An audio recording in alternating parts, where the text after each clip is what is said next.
그 이유가 궁금하겠지만 수업 시간에 만나서 이야기해 줄게요. 오늘은 시를 읽는 하나의 방법인 장면을 상상하면서 읽기.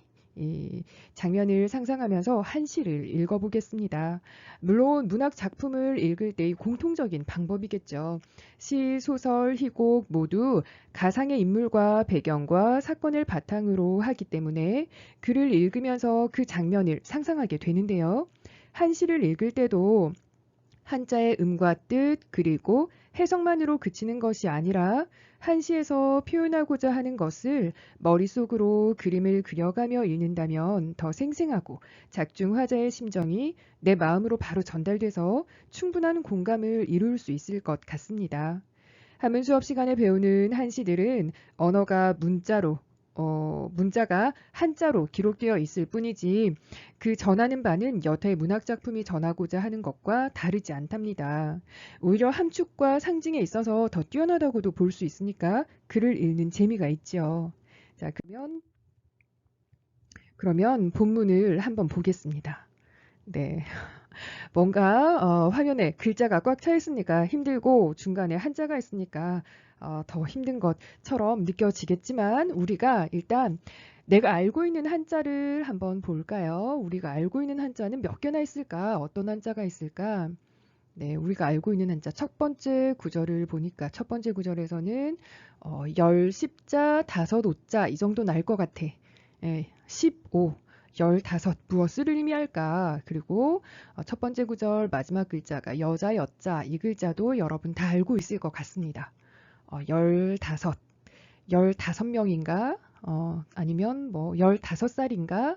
그리고 여자가 나왔어요. 주인공이 여잔가 봐.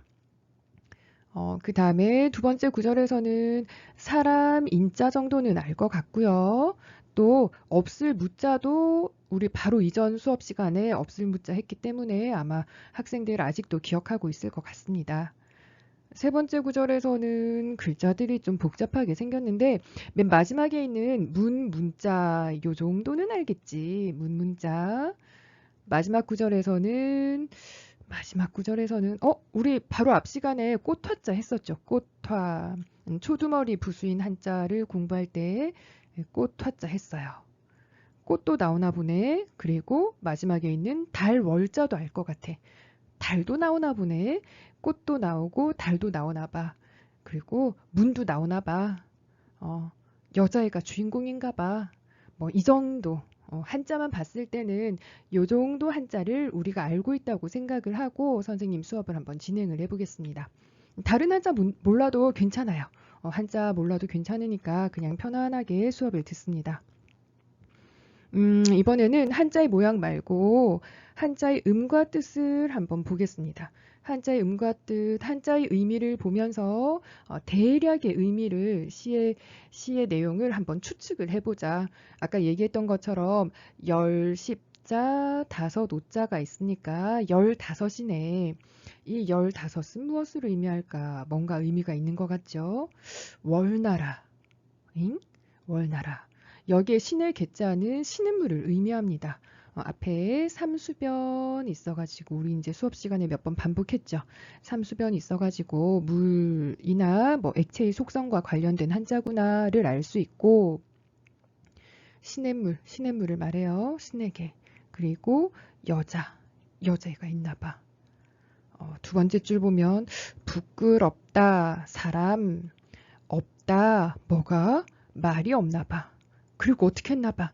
헤어졌나 봐. 헤어질 별자가 있어요. 헤어졌다. 돌아간다, 온다, 닫는다. 클로스, 닫는다. 무거울 중자가 있네. 무거울 중, 거듭 중. 무거울 중자인데 선생님이 거듭 이거 같이 써놓은 거 보면 아마 이 의미로 쓰이나 봐. 거듭. 그리고 문. 울었어. 여기에 있는 읍자는 cry, 울다. 울었어. 여기도 삼수변 있네. 네, 여기도 삼수변 있네요. 이제 우리 막 이런 거 부수가 막 보여. 삼수변 있어가지고 눈물 뚝뚝, 눈물방울 뚝뚝. 울다, 향하다, 울다, 향하다. 방향할 때 그 향자, 배나무가 나오고 꽃이 나와. 그럼 이 꽃은 배나무 꽃을 말하겠죠. 그리고 달월자, 달이 있습니다. 네. 문장 시 구절을 해석하지 않아도 대략 그려지는 그림이 있습니다. 나무가 있는데 배나무고, 아니야, 처음부터 볼까? 15명인지 15살인지 알 순 없지만 15이 있고, 여자가 있고, 뭔가가 부끄럽고, 없고, 없는데 뭐가 없냐면 말이 없나 봐. 말이 없고 헤어졌나 봐. 헤어졌어요. 돌아갔다 왔다. 돌아가는 거랑 오는 거랑 둘을 합하면 어떤 의미가 될까? 닫았어. 무엇을 닫았어? 문을 닫았어. 음, 그리고 그 여자애가 울었나 봐. 배나무 꽃이 나오고 달이 있어. 달이 나온 걸 보면 지금 시간이 아마 밤 시간, 달이 뜬 밤 시간이겠다 정도는 추측을 할 수 있습니다. 자, 그러면 이렇게 한자의 의미만 확인을 하고 다음 슬라이드부터는 한 구절 한 구절 해석을 하면서 더 깊이 이해해 보도록 하겠습니다. 네, 15 월계녀가 한구의 5글자인 경우에 2글자, 3글자 끊어 읽는다고 했으니까 15 끊고 월계녀가 이렇게 되겠죠. 첫 구의 마지막에 토가 뭐뭐가라고 되어 있는 걸 보니까 아마 누구누구가라고 해석이 되겠네요. 바로 앞에 여자, 여자가 있으니까 어, 이런 여자가 라고 해석이 될 겁니다. 여자는 여자인데 어떤 여자인가 하고 앞부분을 보게 되는 거죠. 이런 여자가 이렇게 연결이 될 테니까 여자는 여자인데 어떤 여자일까? 한번 볼까요? 그 15라고 수가 나와 있는데 이건 무엇을 의미할까요? 아마 이 여자의 나이가 15살인가 봐요. 여러분의 나이와 같죠? 15. 그러면 15 월계녀가 이렇게 풀이가 될 거예요. 자, 15살의 월계녀가 이렇게 풀이가 되는데 여기서 우리는 이런 의문을 가질 수 있습니다. 왜 하필 15살으로 설정을 했을까? 그리고 월계녀는 무엇을 의미할까? 음, 작가들이 글을 쓸 때는 자신이 표현하고자 하는 것을 가장 잘 드러낼 수 있는 장치들을 합니다. 문학작품이라는 것이 가상의 공간에 쌓아 올리는 세계이기 때문에 작가가 얼마든지 마음대로 설정을 할 수 있어요. 주인공을 15 여자아이로 할 수도 있지만 노파로 설정을 해서 세상을 바라보는 눈을 나타낼 수도 있고요. 성공하고 싶은 마음으로 가득한 남성 또는 전쟁터의 장군 이렇게 인물을 설정할 수도 있는데 이 작가가 우리가 오늘 배우는 시의 작가가 하필 이 시의 주인공을 15살의 소녀로 설정한 데는 아마도 특별한 이유가 있을 것이다. 15살 만에 감수성을 나타내려고 한 것이 아닐까라고 생각을 하면서 우리는 이 글을 읽어갈 겁니다. 한시를 읽을 때도 그렇지만 다른 작품들을 읽을 때도 왜 배경이 밤이지? 왜 바닷가에 서 있는 것으로 설정을 했을까? 왜 주인공의 체격을 마르고 왜소하게 그렸을까? 뭐 등등 이런 여러 장치들에 대해서 민감하게 느끼면서 글을 읽어간다면 더 입체적으로 작품을 감상할 수 있을 거예요. 한문으로 쓰인 작품들도 충분히 이런 이야기들을 나누면서 수업을 할 수 있는데 일주일에 한 번만 수업을 하는 건 너무 부족한 것 같아요. 여러분들이 훌륭한 사람이 되어서 많은 학생들이 한문 수업을 통해서 이런 문학의 묘미를 느낄 수 있는 기회를 가질 수 있도록 힘써 주세요. 자, 그러면 다시 15살 월계녀로 돌아가도록 하겠습니다. 자, 월계녀. 글자를 있는 그대로 풀이를 하면 월나라 시내가 되겠죠. 월나라 월자와 시내 개자를 쓰니까 월나라에 있는 시냇물, 시냇가 정도 될 거예요. 월나라에 있는 시냇가. 그러면 시냇가는 시냇가인데 왜 하필 월나라일까? 그리고 월나라에 많은 공간들이 있을 텐데 왜 하필 시냇가일까?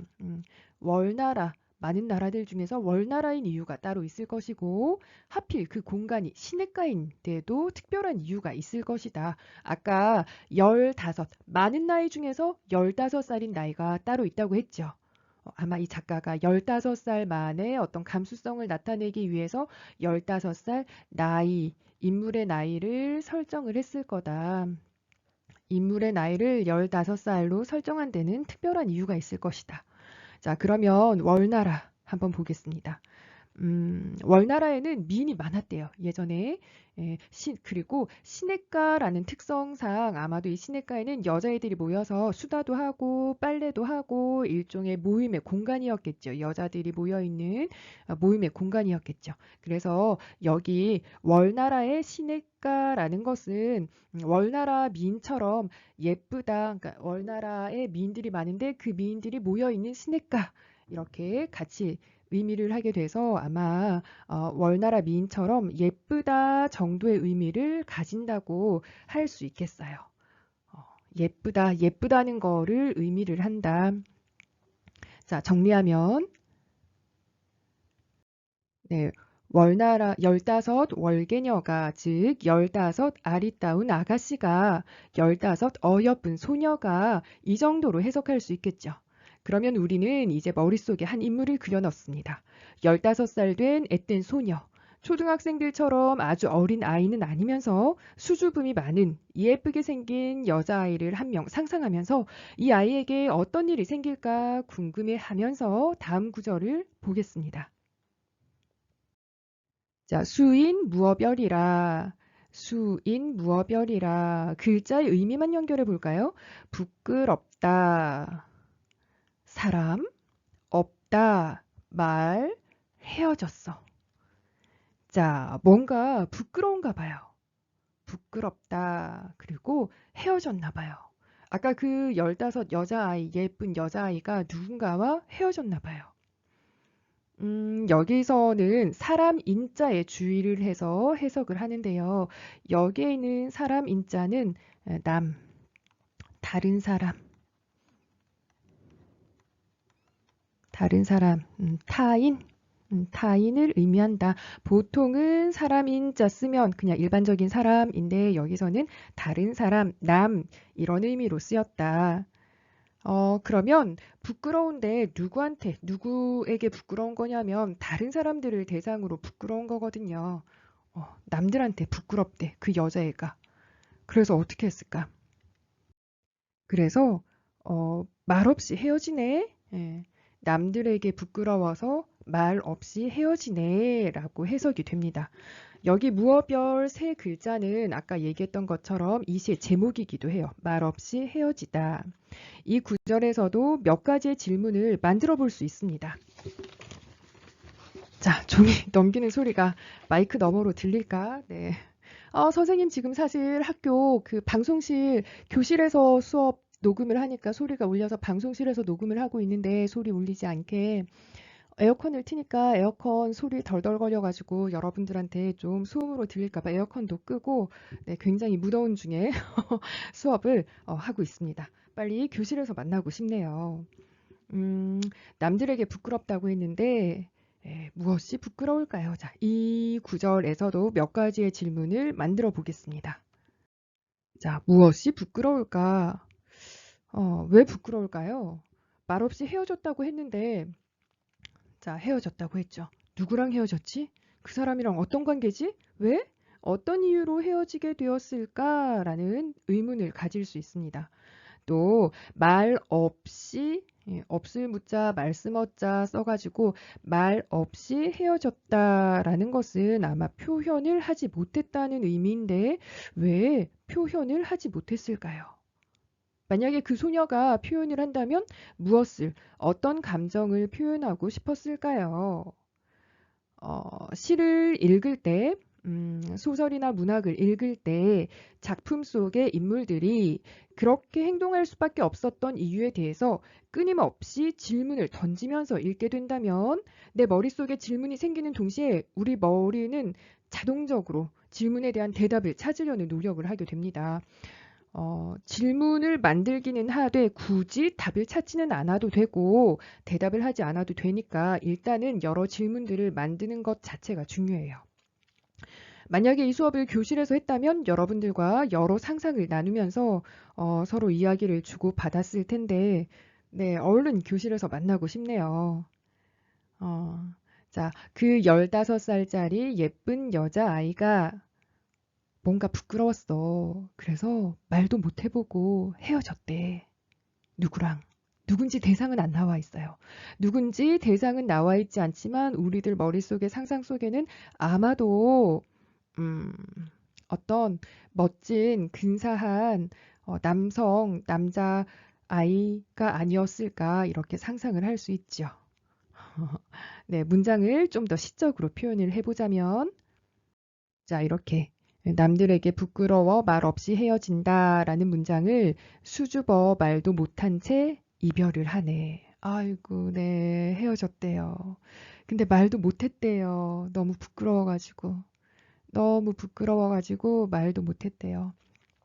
음악 선생님이 수업 시간에 뭐 벚꽃이 나리는 봄길에서 저 멀리에서 내가 좋아하는 여학생이 걸어온다면 나는 어떻게 할까라는 질문을 어떤 반 학생들에게 했는데 그 반의 남학생들이 뭐라고 대답을 했냐면 네, 도망갈 거라고 네, 대답을 했다고 하더라고요. 그러면서 그 반 학생들이 참 감수성도 풍부하고 솔직하고 있는 그대로 자기를 들여다볼 수 있다.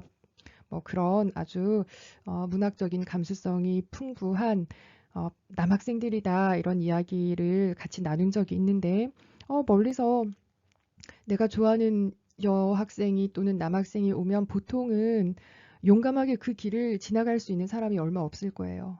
부끄러워서 도망가겠죠.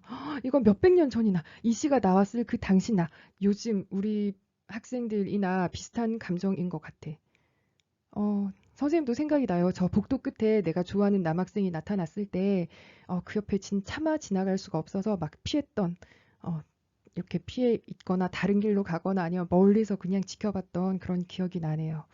이 수인무어별이라는 문장에서도 남들에게 부끄러워가지고 말도 못 해보고 표현도 못 해보고 헤어졌다라는 구절이었습니다. 누가?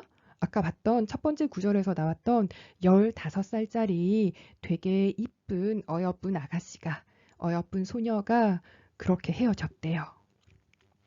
그러면 이별을 하고 나서 헤어지고 나서 이 여자아이는 어떻게 했을까라는 질문을 던지면서 다음 구절을 보겠습니다. 네, 다음 구절 돌아갔다 왔다 오다 닫았다 무거운 또는 거듭 문을 닫았나 봐. 어, 문을 닫았다. 문을 닫긴 닫았는데 어떤 문을 닫았느냐 한번 보겠습니다. 이거를 연결을 해보면 이렇게 되겠죠. 네, 돌아와서 거듭된 문을 닫고 그런데 거듭된이라는 표현이 좀 어색해요. 여기서 무거울 중자를 이 글자가 대표 뜻이 무거울 중자인데 사전을 찾았을 때 제일 먼저 나오는 음과 뜻이 무거울 중자인데 무거울 중자를 한번 보겠습니다. 이 글자는 무거울 중자는 무겁다라는 대표적인 뜻이 있지만 소중하다라는 뜻도 있고 소중하다 그다음에 귀중하다 귀중하다 소중하다 귀중하다 할 때 중자가 전부 무겁다 중자 이 중자를 씁니다. 그런데 여기서 중복된다 겹친다라는 의미도 있어요. 집 밖에서 완전히 도로, 우리 집 밖에서 집 안으로 들어오는 대문 말고 그 대문을 통과해서 집에 더 안쪽으로 들어오게 하는 가운데 있는 문이에요. 옛날에 집의 구조가 지금과는 다르니까 큰 마당에 아마 안채, 바깥채, 사랑채, 장독대 같이 구조물이 많이 있는 아주 옛날의 집을 상상을 하면 집 안에 있는 중문을 아마 충분히 상상할 수 있을 것 같습니다. 완전히 집 바깥에서 집 안으로 들어오는 큰 대문 말고 집 안에서도 어떤 그런 공간을 이동할 때 통과하게 되어 있는 문을 말한다. 자, 이 구절에서도 우리는 몇 가지의 의문을 가질 수 있습니다. 어디서부터 어디로 돌아온 것일까요? 돌아갈 귀, 돌아갈 귀 올래 있습니다. 돌아서 두 개를 합치면 돌아왔다, 돌아왔다 이 정도로 해석이 될 텐데 돌아왔다라고 하는 거는 어디서부터 어디로 돌아왔을까요? 그리고 거듭된 문은 무엇일까? 조금 전에 설명을 했죠. 거듭된 문. 이거는 중문을 말하는 거다. 견문을 말하는 거다.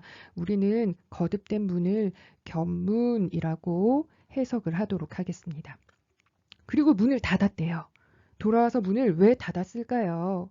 아까 아마도 아까 누군가와 이별을 했다고 했는데 그 장소로부터 집으로 돌아온 거겠죠. 그냥 대문을 걸어 잠근 게 아니라 중문을 닫았어요. 그 말은 이 여자 15살 예쁜 여자아이의 집이 단칸으로 된 초가집이 아니라 중문이 있다는 말은 아마 중문이 있을 만큼의 어느 정도 잘 사는 집인가 봐.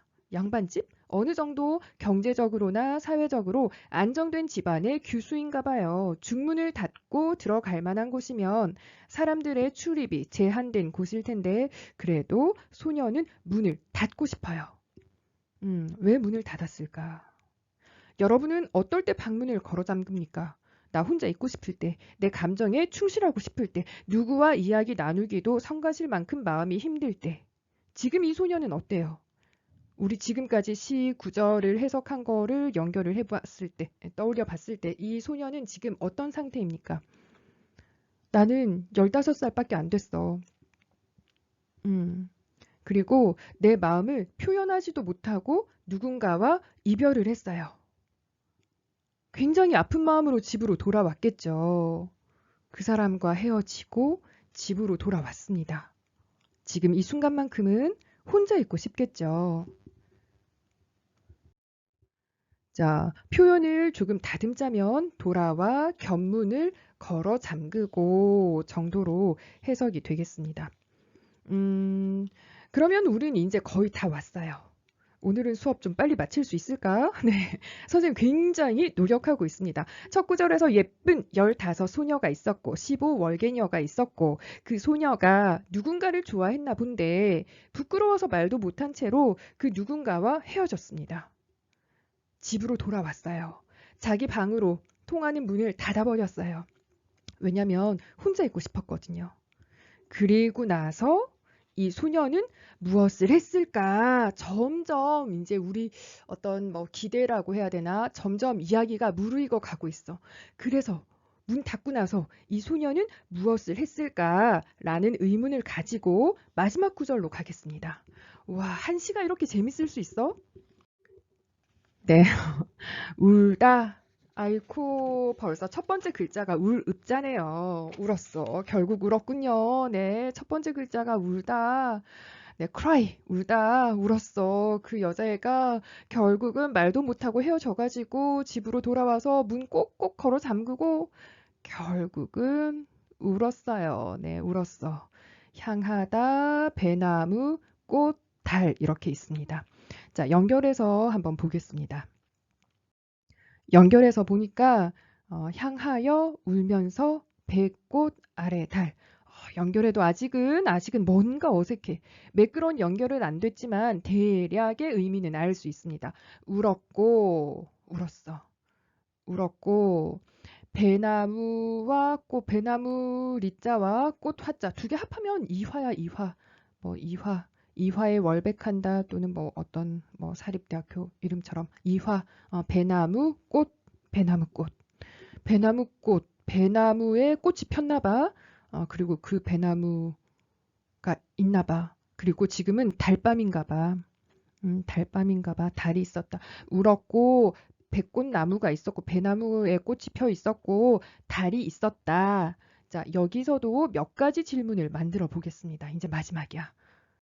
자, 이 여자애는 왜 울고 있을까? 네. 이건 우리가 만약에 앞에 있는 구절들을 해석을 못했다면 의문을 가질 수 있지만 우리는 앞 구절들을 충분히 이해해 왔기 때문에 알 수 있죠. 이 여자애가 지금 왜 울고 있는지, 어떤 마음인지. 아, 네. 어머, 어떡해. 울고 있대. 결국은 울었어. 결국은 울었어. 네. 지금은 문을 꼭 잠그고 있으니까, 닫고 있으니까, 누가 보고 있는 것도 아니고, 집에 돌아와서 혼자 있으니까, 이제야 눈물을 펑펑 터트리고 있어요.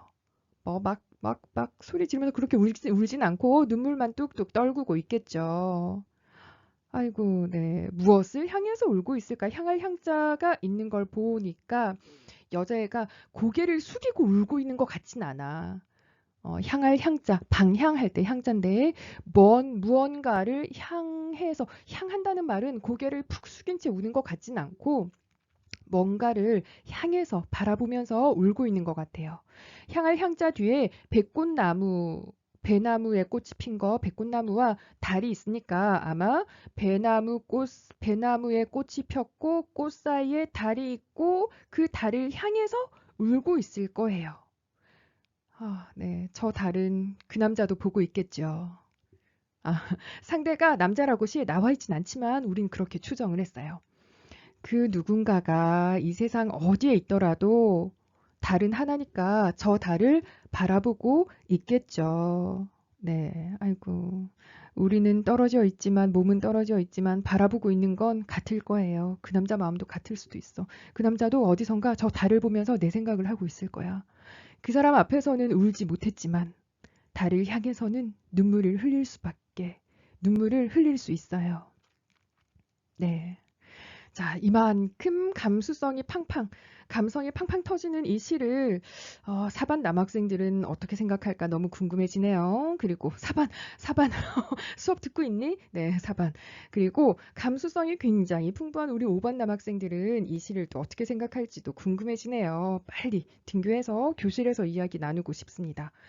아, 그리고 왜 다른 나무들도 많은데 하필 배나무일까요?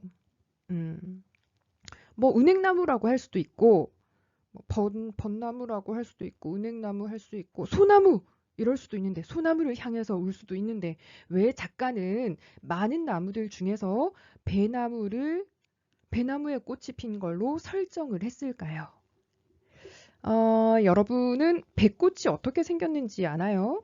음, 배나무의 꽃은 배꽃은 꽃 모양이 벚꽃이랑 비슷한데 벚꽃은 분홍기가 더 돌고 어, 이 백꽃은 분홍기가 없는 그냥 새하얀 꽃입니다. 달밤이니까 아마 달빛을 받아서 더 하얗게 보이겠네요. 이때 막 전기가 있고 뭐 이렇게 뭐 네온 사인에 뭐 가로등 불빛이 있고 이렇게 환한 그런 때는 아니니까 굉장히 원래는 이런 밤에는 깜깜할 텐데 달밤이니까 밝기도 하고 이 하얀 꽃잎이 빛을 받아서 반사를 시키니까 이 여자아이의 모습이 더 잘 보이는 순간인 것 같다. 깜깜한 밤에 달빛 받은 백꽃 아래 서 있는 소녀의 모습이 더 잘 보이겠죠.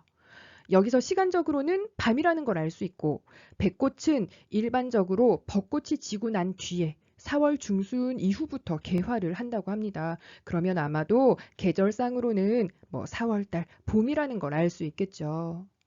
4월 말쯤이면 온통 봄꽃이 만발할 텐데 마음에 봄바람이 살랑살랑 불어올 때 이 소녀는 누군가에게 말도 못 해보고 표현도 못 해보고 이별을 했다고 합니다. 님을 향해서는 말도 못 해보고 혼자서 마음을 사귀고 있는 장면이었어요.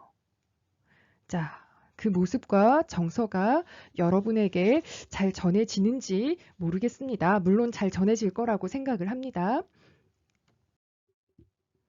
해석을 좀 더 시적으로. 아까 좀 표현이 어색했죠. 향하여 울면서 백꽃 아래 달 이렇게 막 연결을 시켜놨는데 해석을 좀 더 시적으로 해보자면 백꽃 사이 달을 향해 눈물을 흘리네 이 정도로 옮길 수 있겠습니다. 와, 한시가 이런 거였어? 네. 한시가 막 재미없고 막 이상한 거 아니었어. 한시가 이런 걸 얘기하는, 이런 걸 노래하는, 이런 걸 표현하는 그런 내용도 있구나. 굉장한데요. 네. 자, 여러분. 문학을 감상한다는 것은 글을 문법적으로 분석하는 게 아니라 작가의 마음을 작가가 이런 인물과 사건과 배경을 바탕으로 해서 나에게 전해주고 싶은 감정이 무엇이었을까 그것을 알아차리는 교감의 과정이라고 생각을 합니다. 음, 한시도 문학입니다. 문학. 뭐 굳이 말하자면 뭐 고전 문학쯤 될까? 네. 대신 한시라고 하는 건 한정된 글자 수가 정해져 있어요. 한정된 몇 안 되는 글자 수 안에서 또 형식도 정해져 있어요. 특정한 형식 안에서 노래하게 되어 있어서 시를 짓는 사람들은 힘들 수도 있지만 우리가 해석할 때는 그만큼 작은 글자 수 안에 많은 정서가 담겨 있기 때문에 한 글자 한 글자 그 의미를 생각해 보면서 작가의 마음을 알아차리는 재미가 있어요. 이번 시의 내용이 한글로 표현된다면 어떤 소녀가 누군가와 말없이 이별하고 집에 와서 울었다 라고 설명되겠죠. 재미가 없어요.